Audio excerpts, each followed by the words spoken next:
Middle income trap एक ऐसी problem होती है जिसमें एक देश की अर्थव्यवस्था एक लिमिट पर ग्रोथ तो करती है, लेकिन उसके बाद क्या है, उसके अंदर स्टैग्नेंट यानी अस्थायित्व की स्थिति आ जाती है।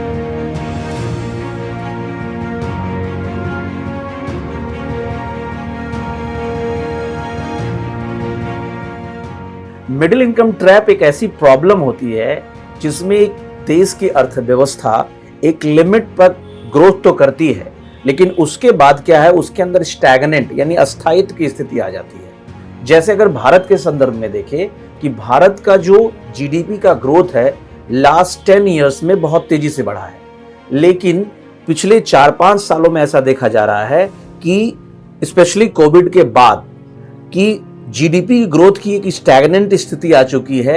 ये पहले स्लो डाउन की स्थिति आई, यानी जीडीपी की ग्रोथ धीरे धीरे नीचे हुई और अब एक जगह जाके स्थिर हो गई है।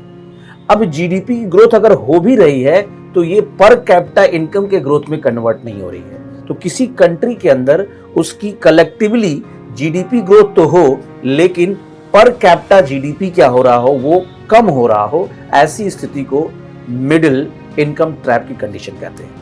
स्पेशली भारत की कंडीशन में क्यों ये समस्या की स्थिति पैदा हो रही है, इसको समझते हैं इस प्रकार से। भारत ने 2047 तक भारत को विकसित राष्ट्र बनाने का एक लक्ष्य रखा है। भारत ने 2 गोल सेट किए हैं। 2027 तक भारत को $5 ट्रिलियन इकोनॉमी बनाना है। वर्तमान समय में अगर भारत की इकोनॉमी की साइज देखें तो ये ऑलमोस्ट $3.7 ट्रिलियन है।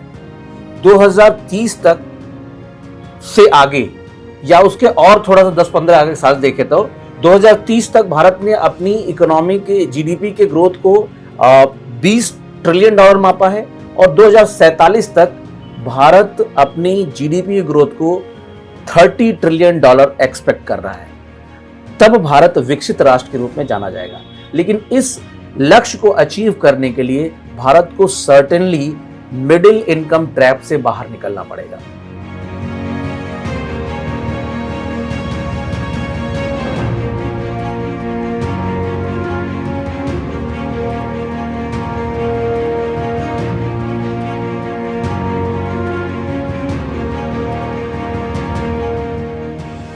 भारत में मिडिल इनकम ट्रैप की प्रॉब्लम आई क्यों है? ऑक्सफैम की रिपोर्ट लास्ट ईयर आई। उस रिपोर्ट में कहा गया भारत में 1% लोगों के पास लगभग भारत की 50% संपत्ति है। यानी देश में कलेक्टिवली जीडीपी पे ग्रोथ तो हो रहा है, लेकिन आय का डिस्ट्रीब्यूशन बहुत असमान है। 1% लोगों के पास अगर 50% पैसा हो या देश का धन हो, यह अपने आप में असमानता को दिखा रहा है। भारत को अब सवाल यह है कि क्या करना चाहिए मिडिल इनकम ट्रैप से निकलने के लिए, ताकि भारत 2047 में विकसित राष्ट्र बन सके। भारत को 2-3 मुद्दों पे काम करना चाहिए। पहली बात तो भारतीय अर्थव्यवस्था में जो वेल्थ का कंसंट्रेशन कुछ हाथों में हो रहा है, उस कंसंट्रेशन को कम करना पड़ेगा। वो कम कैसे होगा?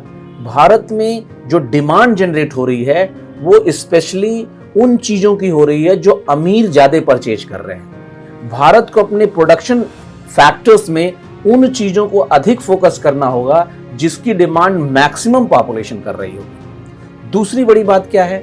भारत को अपने एक्सपोर्ट साइज को बहुत बढ़ाना पड़ेगा और जो कंसंट्रेशन ऑफ बिजनेसेस हैं कुछ सर्टेन एरियाज में है, जैसे मान लीजिए कि गुजरात में है, गुजरात में कह लेते सूरत है, आपका लुधियाना है, मुंबई है, इन्हीं जगहों पे जिन चीजों का प्रोडक्शन हो रहा है और मजदूर बाहर से आ रहे हैं, तो ये मजदूर अपनी मजदूरी बढ़ाते हैं, जिससे क्या है कॉस्ट बढ़ जाती है और हमारे प्रोडक्ट बहुत महंगे हो जाते हैं। इसे क्या करना होगा कि जो इंडस्ट्रियल सेटअप है वो बिहार, यूपी, छत्तीसगढ़ या मध्य प्रदेश जैसे राज्यों में सेटअप करना होगा। आय के डिस्ट्रीब्यूशन को खासकर ध्यान रखना होगा और जो लोग निवेश कर रहे हैं उनके आउटकम को इक्वली या जस्टिफाइड तरीके से बांटना पड़ेगा।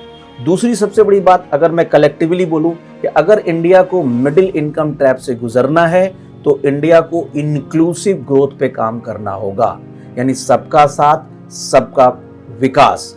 और इस सरकार ने दो और इसके साथ इस नारे में दो और शब्द जोड़ दिए हैं कि सबका विश्वास और सबका प्रयास। तो इंक्लूसिव ग्रोथ एक ऐसा मुद्दा है, एक ऐसा की है जिसके द्वारा इंडिया अपने मिडिल इनकम ट्रैप से बाहर निकल सकता है और डेवलप्ड भारत का जो सपना है वो अच्छे से हम देख सकते हैं।